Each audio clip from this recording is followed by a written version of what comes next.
सर्वांना नमस्कार. स्वागत आहे आपलं मराठी चातुर्य कथा या यूट्यूब चॅनलवर. व्हिडिओला लाईक करा, शेअर करा आणि चॅनलला सबस्क्राईब करा. बेल आयकॉनवर क्लिक करा जेणेकरून सगळ्या नोटिफिकेशन्स वेळेत पोहोचतील.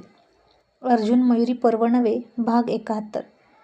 मग आता अभिला सगळेजण खूप चिडवत होते आणि अर्जुनरावांनी तर कहरच केला आणि म्हणाले, जिथे अभि समुद्रात पोहतो ना त्याच्या आसपासचं पाणी खारट आणि तुरट असतं. तसा अभिनं चेहरा लपवून घेतला आणि सगळे हसायला लागले. खी खी खी, ख्या ख्या ख्या असे आवाज येत होते आणि त्यातच बायकांच्या हसण्याचे मंजूळ आवाजही मिसळले होते. आणि कसली भूतासारखी हसत होती ही रॉयल गँग, काही विचारूच नका. आता हॉटेल ओळखीचं होतं म्हणून ठीक, नाहीतर हाकलून दिलं असतं एकेकाला. आणि मयुरी म्हणाली, ओ अर्जुनराव, काही लाज वाटते का नाही तुम्हाला? अहो गप्प बसा की, एखाद्याची किती आबरू काढाल. आणि अर्जुनराव म्हणाले, निघल तेवढी काढणार, तासून तासून आपल्याला काय. आणि मयू, तू मला आज निर्लज्ज म्हणालीच नाहीस? अगं म्हण की. आणि अरे देवा, काय हा निर्लज्जपणाचा कळस, असं म्हणून मयुरीनं डोकं पकडलं आणि म्हणाली, आम्ही जेवण करायचं आहे की नाही? आणि अर्जुनराव म्हणाले, आता मी काय तुझा हात धरलाय का? जेव की तुझी तू. खा की अगं बायको, की मी तुला भरू? ये इकडे, चल माझ्या ताटात बस. आणि मयुरी तोंड वाकडं करून म्हणाली, आता ताटात बसवता का मांडीवर बसवता? आणि अर्जुनराव म्हणाले, बघ, तुला हवं तर मांडीवर बस, तुझी इच्छा असेल तर. आणि ती म्हणाली, नको मला, जा तिकडं. मग आता जेवण सुरू होतं आणि अर्जुनरावांनी स्वतःच्या प्लेटमध्ये नळी उचलून मयुरीला टाकली आणि म्हणाले, बस चोकत. आणि तीही हसून नळी चोकायला लागली आणि गालात हसत होती, अर्जुनरावांकडे बघत होती आणि चांगलं चाललं होतं आपलं दोघांचं. आणि चैतन्य म्हणाला, काय काय कसला रोमॅन्स सुरू आहे? आणि अर्जुनराव म्हणाले, चैतन्य, असा पण रोमॅन्स असतो का रे? आणि चैतन्य म्हणाला, मग डोळ्यातल्या डोळ्यात, गालातल्या गालात सुद्धा रोमॅन्स असतो. आणि भाड्या, तू इतका किडा आहेस रोमॅन्समधला आणि तुला माहीत नाही होय? आणि अर्जुनराव म्हणाले, अरे बापरे, अरे मला तर वाटलं धराधरी आणि पकडापकडी करणं एवढाच रोमॅन्स असतो आणि पाडापाडीसुद्धा. आणि बाई गं, पुन्हा रॉयल लेडीज हसायला लागल्या आणि अर्जुन भाऊजींना काय करावं कळेना. आणि मयुरी म्हणाली, अर्जुनराव, 45शी गाठली की स्वतःला 25चे समजतात. आणि अर्जुनराव म्हणाले, मयू, काहीही बोलू नको हां. तू रात्री मला काय म्हणालीस ते सांग बरं? की अर्जुनराव, तुम्ही अजूनही 25 वर्षाचे असल्यासारखे वाटता रात्री रोमॅन्स करताना. आणि बापरे बापरे बापरे, आता तर मयुरी आणखीन लाजली आणि आता उठायला लागली आणि म्हणाली, मी नाही इथं खाणार. कारण आता सगळे मयुरीकडे बघून बघून खूप हसत होते आणि मयुरी लाजून लाल झाली होती. आणि आज तिचा बर्थडे होता, त्याचीच पार्टी होती ना, मग विशेष सत्कारमूर्ती असल्यामुळे अर्जुनरावांचं जरा जास्तच लक्ष होतं बायकोवर.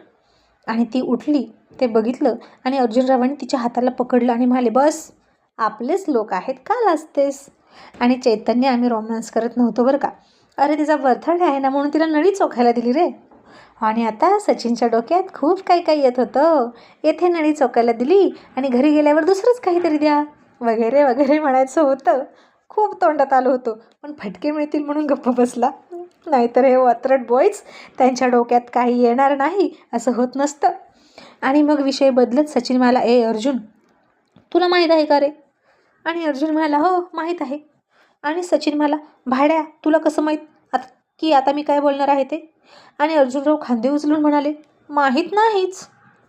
तू म्हणालास माहीत आहे का म्हणून मी म्हणालो माहीत आहे. आणि पुन्हा हशा पिकला.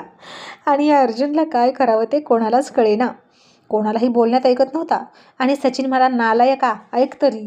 आणि अर्जुनराव म्हणाले, अरे नालायका, सांग तरी. आणि सचिन म्हणाला, अरे चैतन्याच्या टॉयलेटमध्ये फॅन आहे. आणि अरे देवा, आता सगळेच हसायला लागले आणि खाण्यासाठी तोंडात घास घेतलेल्या रॉयल लेडीजसुद्धा हसायला लागल्या. आणि टॉयलेटमध्ये फॅन कोण लावतो? ती काही झोपण्याची जागा आहे का? असं अभि म्हणाला. आणि चैतन्य म्हणाला, ए हसू नका रे, अरे किती गरम होतं तिथं. आणि यावर्षी खूप गरम होत होतं म्हणून मग मी फॅन लावून टाकला. आणि मग तिथं कितीही वेळ बसायला काहीही वाटत नाही. अरे सकाळी गेलं तरी गरम, पहाटे गेलं तरी घामाच्या धारा, दुपारी गेलं तर काही बोलायलाच नको.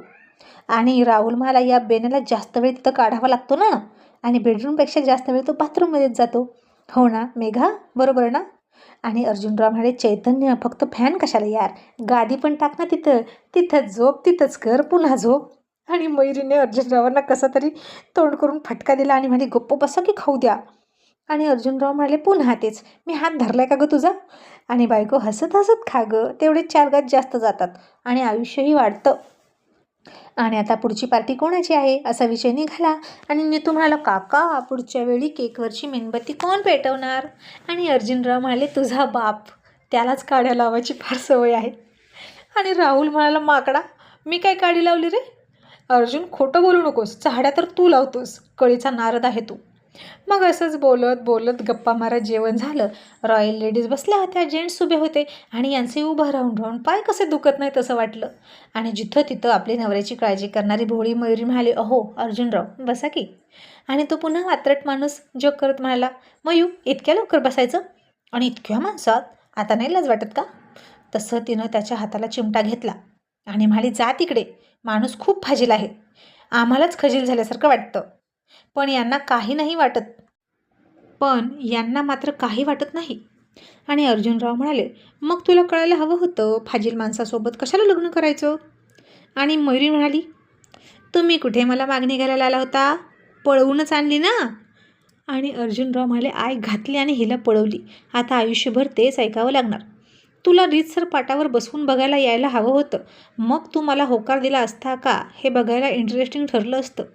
आणि मी काय म्हणतो रे चैतन्य, बघायच्या कार्यक्रमाला गेल्यावर सगळंच बघितलं पाहिजे ना, तेव्हा कळणार की खरी मुलगी कशी आहे. तसं सचिननं तोंडावर हात ठेवला आणि म्हणाला, नालायका, सगळं म्हणजे काय? आणि अर्जुनराव म्हणाले, सगळं म्हणजे सगळं, हेही आणि तेही, आता समजून घ्या ना मला काय म्हणायचे ते, असं अर्जुनराव म्हणाले. आणि रॉयल लेडीजने आता तोंडावर हात ठेवला आणि लाजून चूर झाल्या. आणि मयुरी म्हणाली, बरं आता उठा, चला आपण निघूया, असं म्हणून तिनं विषय टाळला. मग सगळेच आपल्या आपल्या मार्गाला लागले आणि पुन्हा गाडीमध्ये अर्जुनरावांचा वात्रटपणा सुरू झाला. मुलं झोपव मयू, आज जंगी सेलिब्रेशन आहे, थोडीफार घेतली होती आणि माणूस ढगातच होता आज. आणि मयुरी म्हणाली, चला की आता घरी, तुम्हाला दाखवते. आणि अर्जुनराव म्हणाले, अगं मी आत्ता दाखवण्याबद्दल नाही म्हणालो, ते लग्नाच्या आधी बघायला आलो होतो ना, तेव्हा म्हणत होतो की सगळं दाखवलं पाहिजे, खालचं आणि सगळंच आणि वरचंही. आणि ती म्हणाली, नालायक आहात तुम्ही, असला विचार ना फक्त तुम्हीच करू शकता. अर्जुनराव म्हणाले, अगं दक्षिण आफ्रिकेतील आदिवासी, त्यांच्यात प्रथा आहे, लग्नाच्या आधी मुलगा मुलगी एकमेकांसोबत एक रात्र राहतात, पटलं तर लग्न करतात, म्हणजे रात्री तो कसा करतो ती कशी करते हे बघतात आणि एका रात्रीत नाही ना आवडलं तर सोडून देतात. आणि मयुरी म्हणाली, म्हणूनच ते आदिवासी आहेत, पण तुम्ही तरी माणसात राहता ना. रील्स बघून बघून डोक्यावर परिणाम झाला आहे, पावलट कुठले. आणि आज तुम्ही घेतली ना तर अजिबात जवळ येऊ नका, उगीच चिमटे घेतात आणि बाईट करतात. आणि अर्जुनराव म्हणाले, आता बाईट केलं तर तुला का वाईट वाटलं? उलट चांगलं वाटतं की. मयू, तू म्हणजे ना पुढे तीक्ष्ण जिव्हा आणि मागे सडके मेंदू असतात काही काही लोकांचे, तशी आहेस बघ. मग आता त्या रात्रीसुद्धा तडक भडक रोमॅन्स झाला आणि अर्जुनरावांनी तिला लो बाईटही केले, चिमटेसुद्धा घेतले नाही आणि म्हणाली ना मग तर जास्तच करायचे. आणि दुसऱ्या दिवशी अर्जुनरावांनी लवकर नाश्ता केला आणि निघाले. आणि एक घास खाऊन मयुरी म्हणाली, अहो यात तर मीठच नाही, मागायचं तरी.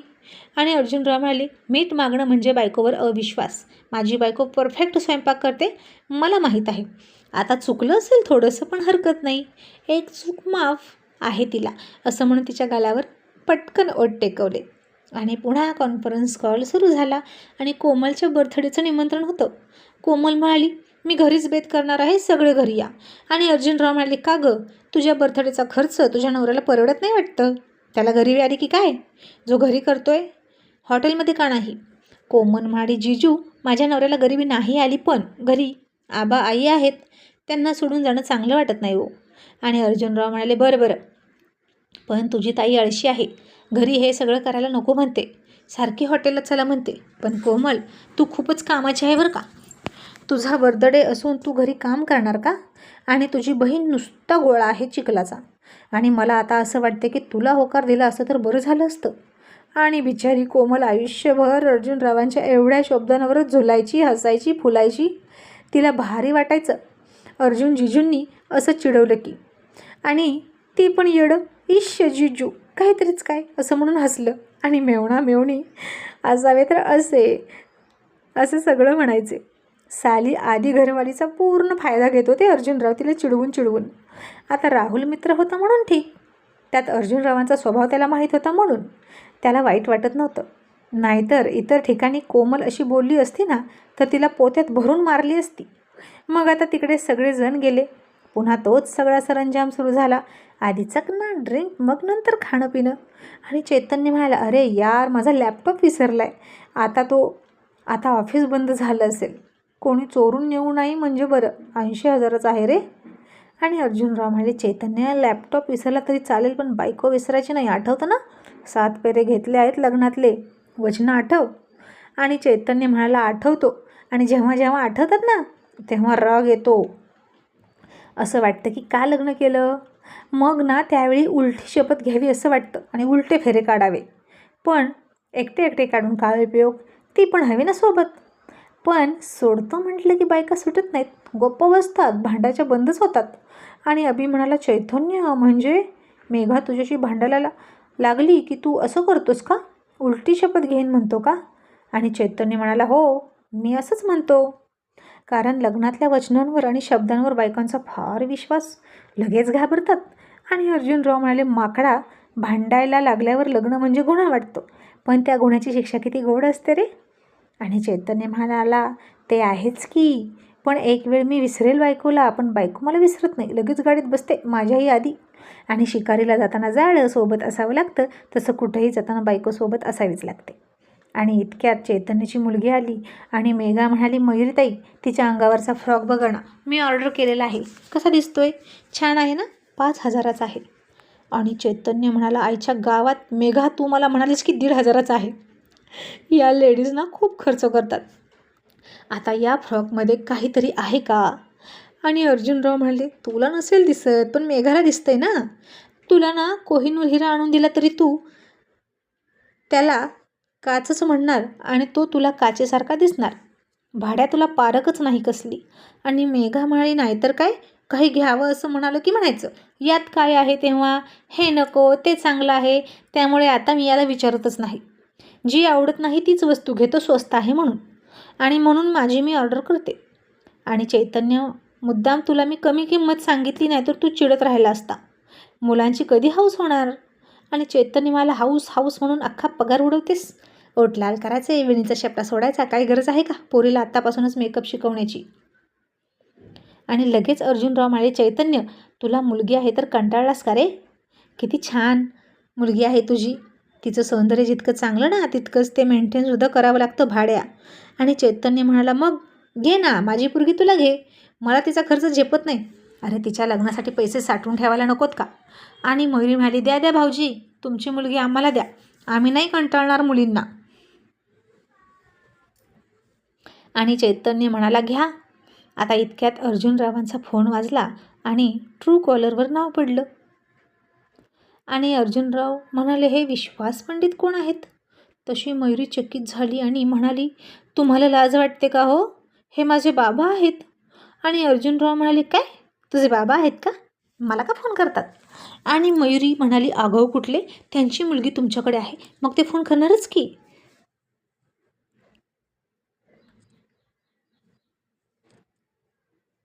आणि राहुल म्हणाला, पण अर्जुन, तुझं नवल आहे बाबा, इतकी वर्षे झाली लग्नाला आणि तुझ्याकडे तुझ्या सासऱ्याचा नंबर सेव्ह नाही, कठीण आहे बाबा. आणि अर्जुनराव म्हणाले, त्यात काय कठीण वाटून घ्यायचं.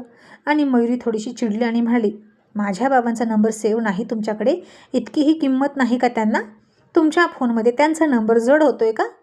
आणि अर्जुनराव तिला समजवत म्हणाले, बायको, अगं नंबर पाठ आहे गं, मग कशाला सेव्ह करायचा. तरीही ती म्हणाली, तुम्ही माझ्या बाबांना किंमतच देत नाही, आणि रुसून बसली. आणि कोमल म्हणाली, ताई, ती बिर्याणी वाढायला घे गं, दे विषय सोडून. आता चैतन्य आला आणि मयुरी शेजारी बसला आणि म्हणाला, वहिनी, मी तुमच्या शेजारी जेवायला बसतो बरं का. आणि अभि हसून म्हणाला, बस, वाढणाऱ्या शेजारी बसलं की कसं जास्त खायला मिळतं ना, हावरट कुठला. आणि आता चैतन्य सारखा वहिनी म्हणून ताटपुडं करायचा आणि मयुरीसुद्धा त्याला भरपूर बिर्याणी वाढायची. आणि वाढताना अर्जुनरावांकडे खूप रागात बघायची. पण तिच्या नजरेला अर्जुनराव घाबरतील का, तर अजिबात नाही. मग जेवणं झाली, सगळ्यांना आईस्क्रीमचा बाऊल वाटून दिला आपला आपला. आणि खाऊन खाऊन अर्जुनराव रिकामा डब्बा परत देत म्हणाले, अरे यात आईस्क्रीमच नव्हतं, मला रिकामा डब्बा दिला होता. असं म्हणून मयुरीकडे बघितलं. आता छोटी छोटी मुलं पुन्हा बसली आणि म्हणाली, काका तुम्ही खोटं बोलता, आईस्क्रीम यामध्ये होतं, तुम्ही खाऊन टाकलं. आणि अर्जुनराव म्हणाले, अरे बापरे, होतं का? आणि आता ती छोटी मुलं आणि अर्जुन काका एकमेकांना असेच फसवाफसवी करायचे. आणि म्हणूनच अर्जुनरावांचं लहान मुलांसोबत खूप छान जमायचं, कारण ते लहान मुलांमध्ये लहान मूल म्हणून वावरायचे. आणि तरीही अर्जुनराव म्हणाले, जा ना, मयुरी काकीकडून आणखीन आईस्क्रीम घेऊन या माझ्यासाठी. पण आता मयुरी ठसक्यातच म्हणाली, संपलं, जितकी माणसं आहेत तितकंच आणलं होतं.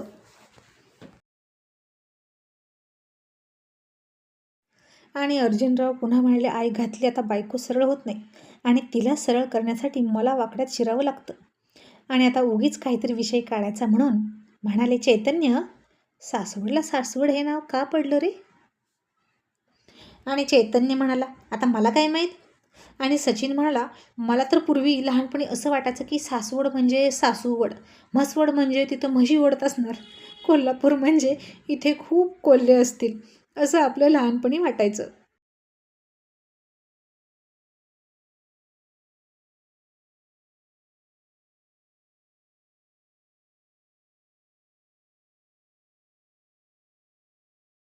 आणि अर्जुनराव म्हणाले, बरोबर आहे ते, मला पण असंच वाटायचं, सासवड म्हणजे सासूला वड, सासऱ्याला वड, मेहुण्याला वड, सासऱ्याच्या पोरीला पण वड, आणि मग धर ओढ धर ओढ, धरपकड धरपकड धरपकड. तसे आता सगळे हसायला लागले. आणि मयुरी तरी अर्जुनरावांवर किती काळ नाराज राहणार, तीही हसायला लागली. आणि बायको हसली की अर्जुनरावांचा जीव भांड्यात पडला. आता नीतूला होता चित्रांचा नाद, आणि कोमलचा फोन घेऊन त्यानं काढलेले चित्रांचे फोटो तो बघत होता. आणि तो अर्जुनरावांना म्हणाला, काका काका, माझी चित्र तुम्हाला दाखवू का, पाठवू का तुम्हाला मोबाईलवर, आईच्या मोबाईलवरून?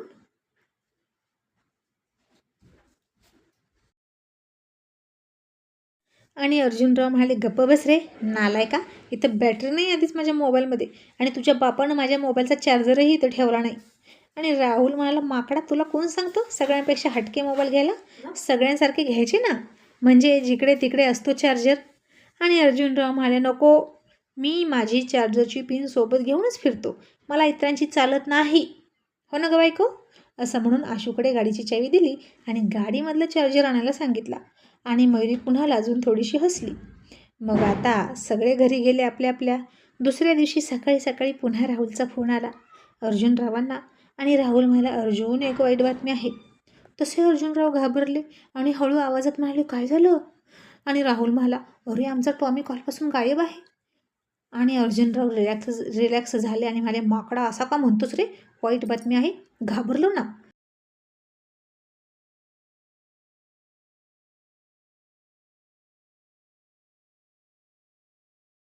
आणि राहुल म्हणाला, आता टॉमी गायब म्हणजे वाईट बातमी आहेच की, गेटच्या बाहेरच ठेवला होता रे, आपली पार्टी सुरू होती तेव्हापासूनच तो गायब आहे, उगीच गेटच्या बाहेर ठेवला. आणि अर्जुनराव म्हणाले, आय घातली राहुल्या, कुठल्या तरी मिस टॉमीनं त्याला पळवला, नक्कीच ते बेनं कुठल्या तरी कुत्रीसोबत गेलं, म्हणजेच त्याच्या गर्लफ्रेंडसोबत गेलं. आणि हे ऐकून मयुरी हसून म्हणाली, राहुल भाऊजी, म्हणूनच आम्ही आमच्या नवऱ्यांना गेट बाहेर बांधत नाही, नाहीतर बाहेरून फिरणाऱ्या भटक भावांना घेऊन जायचे आमच्या नवऱ्याला, आणि पुरुष सुरक्षित नाहीत. आणि राहुल म्हणाला, खरं आहे वहिनी तुमचं, पुरुष सुरक्षित नाहीत. आणि अर्जुनराव म्हणाले, राहुल बघ बरं, मी तुझ्या टॉमीला लोहगडावर घेऊन गेलं असेल का कोणी? ती तुझ्या टॉमीला लोहगडावर घेऊन गेली असेल का? तसा राहुल हसला आणि म्हणला, माझ्या टॉमीचं इतकं कुठं चांगलं नशीब आहे, पण असो, बघूया, आजकाल तर आज आलं तर ठीक, नाही तर दुसरं कुत्रं बघावं लागेल यार. आणि अर्जुनराव म्हणाले, बघ बघ वाट बघ, आणि यार अशाच बायकासुद्धा निघून गेल्या तर किती बरं झालं असतं रे, दुसऱ्या आणल्या असतील लगेच. तसं मयुरीने त्याच्याकडे चिडून बघितलं आणि रागात तिथून निघूनच गेली. आणि अर्जुनरावांनी पुन्हा एकदा माती खाल्ली आणि फोन ठेवला आणि हळूच पाठीमागून गेले आणि तिला मिठी मारून म्हणाले, मयू, काय झालं ग? ती आता काहीच बोलत नव्हती, नुसती काम करत होती.